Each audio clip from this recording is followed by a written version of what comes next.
Welcome back. This is Kelly with the Plant-Based Kitchenista. So today we're going to talk about corn. So corn is absolutely wonderful, especially it's in the summertime, but even in the winter you can find really good corn. So what you're going to want to do is you're going to want to feel it. So when you've got the husk on it, you feel it and you kind of make sure that it feels soft and pliable. That means you've got really fresh corn underneath there.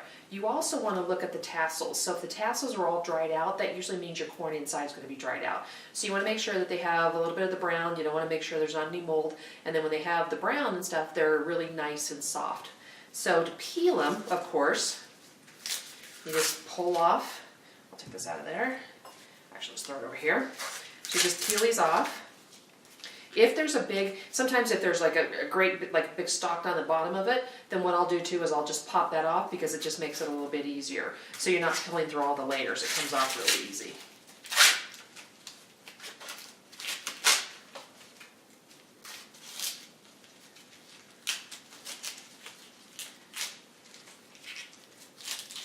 This one's a really small piece. It was really hard to find them in the stores that looked really any good. So you'll notice that I was pulling off a little bit of this silk. So the silk still looks really nice. It's a very fresh silk. But to get it off, you can actually just run it under water, or you just grab just a paper towel like this. And I'll just put it over here. Just paper towel, and you just take the paper towel and it pulls all the silk just right off of it. So in case even if you've got a piece that already had some silk on it, just run your paper towel down it, just like that. And there you go, voila. So if you've got corn that maybe is getting a little old and it just feels like it's been in your refrigerator, because you usually want to use your corn when you buy it, so within like a day or two of buying it. So if it feels like it's getting a little bit old, one of the things that you can do is you put your corn into boiling water and then add a half a cup of sugar to 4 quarts of water. And that actually what it'll do is it'll go back into the corn and it pops it back up and it gets it more vibrant so that it doesn't taste like it's old corn. So that's just a little tip just in case you have corn around for quite a while. Okay, so you got that. So one of the things I'm going to show you, and this is absolutely wonderful. So this is for all you raw enthusiasts or even people that just want to try a little bit of raw. So raw corn is absolutely wonderful.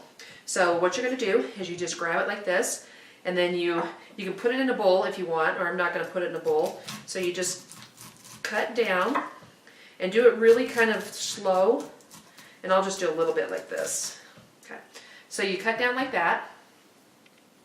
You get the kernels off, then you grab your kernels, you put them in a bowl,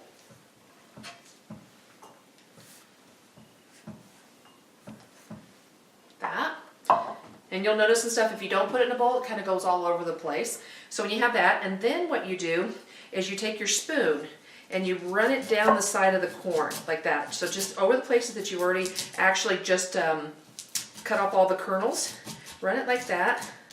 And the reason why you're doing that is you're getting all the moisture out of it. Like that. And you'll notice and stuff, even if you got a little bit of the edge, you'll see all this, so all this corn juice that's coming out. So you can see it's kind of splattered on the side of the bowl there. And what that does is it gives you that kind of that cream corn effect. So just do a little bit of that there. And so once you have that done there, you just kind of mix it up. And then you could add, I've got corn everywhere, you'll notice. You can add like jalapenos in there. You could add some roasted red peppers. You could add just some salt and pepper. You could add some chili peppers.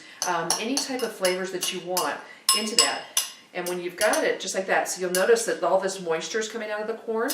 And you can actually, if you want just even a little bit more, just take a nice spoon or a fork and just kind of push down on the kernels a little bit, and you'll notice all this juice that's coming out.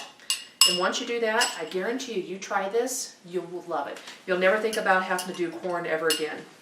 To store your corn, for the last thing, to store your corn in the refrigerator, you can actually keep it in the husk, and then what you want to do is just put it in a Ziploc bag and then put it in your refrigerator. So always remember, when you bring your fruits and vegetables home, treat them with love. So so when you bring things home and it has like your lettuce or your La Quinto kale or something, take those wire ribbons off of them, kind of, moisten them off a little bit, whatever you need to do, pull off anything that looks like it's maybe going to rot, pull those out, treat them with love, put them in the bags, put them in mason jars and things like that. It makes your refrigerator beautiful, but it also keeps your vegetables fresh. So I hope you enjoyed. We'll join you soon. Thanks. Bye-bye.